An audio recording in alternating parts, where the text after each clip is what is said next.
The prime minister, council of ministers and the cabinet. तो article 74 constitution of India का ये बोलता है कि वहाँ एक काउंसिल ऑफ मिनिस्टर होंगे जहाँ पे प्राइम मिनिस्टर उसका हेड होगा काउंसिल ऑफ मिनिस्टर्स का, जो कि एडवाइस करेंगे प्रेसिडेंट को कि क्या क्या काम करना है और कैसे करना है। अब ये जो इटलाइज्ड पोर्शन है, who shell in the exercise of his function act in accordance with such advice, ये लिया गया है 42nd अमेंडमेंट जो कि हुआ था 1976 में। अब ये तो हुआ था 42nd अमेंडमेंट 1976 में, लेकिन अब 44th अमेंडमेंट 1978 में, 44th अमेंडमेंट 1978 में ये ऐड हुआ था कि प्रेसिडेंट फिर से बोल सकता है बस एक बार के लिए कि आप काउंसिल ऑफ मिनिस्टर्स को कि आप एक बार फिर से देखो कि आप जो बोलो ठीक है कि नहीं।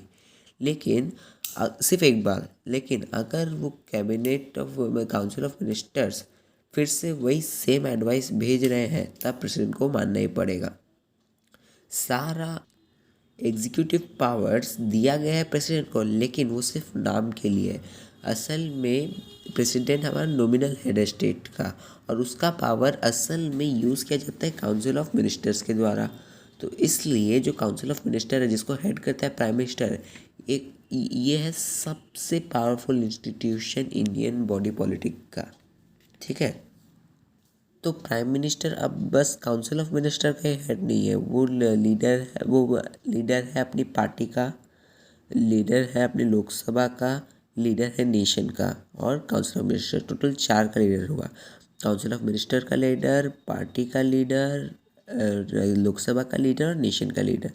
अब अगर प्राइम मिनिस्टर अपना ऑफिस छोड़ देता है किसी वजह से, चाहे इलनेस या डेथ हो, तो कैबिनेट को ऑटोमेटिकली डिसॉल्व करना पड़ेगा because he is the head of cabinet. Now appointment, अब क्या होता है, प्राइम मिनिस्टर और काउंसिल ऑफ मिनिस्टर्स दोनों ही प्रेसिडेंट के द्वारा अपॉइंट होते हैं, और वो तब तक ऑफिस पकड़ के रखते हैं अपना जब तक प्रेसिडेंट चाहे।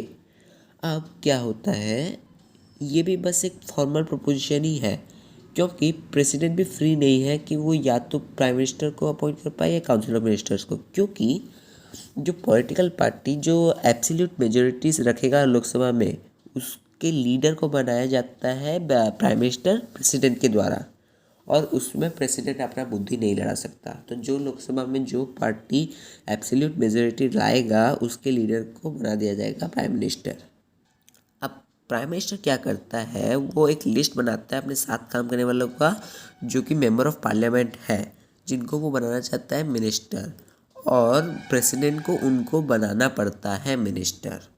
तो कभी कभी क्या होता है, प्राइम मिनिस्टर एक ऐसे आदमी का नाम लिख देता है जो कि मेंबर नहीं है पार्लियामेंट का। तो क्या होता है, उस मेंबर को, जिसको वो नॉन मेंबर, जो मेंबर नहीं है अभी पार्लियामेंट का, उसको क्या करना पड़ता है, 6 महीने के अंदर, पॉइंट ऑफ अपॉइंटमेंट से 6 महीने के अंदर उसको किसी ना किसी एक मेंबर ऑफ पार्लियामेंट, किसी एक हाउस का मेंबर बनना पड़ता है।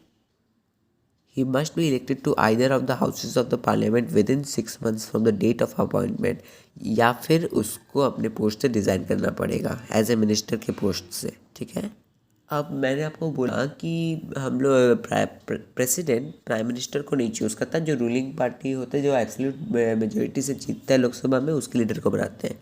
अब क्या होता है, कभी कभी प्रेसिडेंट को चांस मिलता है। अब क्या होता है, प्रेसिडेंट के पास एक स्लाइड ऑप्शन होता है प्राइम मिनिस्टर के अपॉइंटमेंट में, सिर्फ तब जब कोई भी पॉलिटिकल पार्टी एब्सोल्यूट मेजॉरिटी नहीं रखता है लोकसभा में।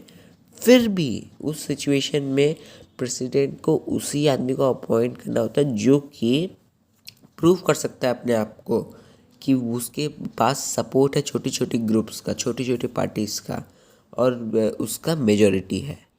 उस आदमी को ही ले सकते हैं जो प्रूव कर सके कि उसका मेजॉरिटी है हाउस में। अब प्रेसिडेंट के पास ऑफ कोर्स ये पावर है कि वो लोकसभा को कभी भी डिसॉल्व कर सकता है और फिर से इलेक्शन कर सकता है, अगर उसको फील हुए कि हाउस में कोई ऐसा नहीं है जो एब्सोल्यूट मेजॉरिटी रख सके। तो अभी प्रेसिडेंट के हाथ में कि वो एक जन को चूज़ करेगा या फिर पूरा डिसॉल्व कर देगा पूरे लोकसभा को।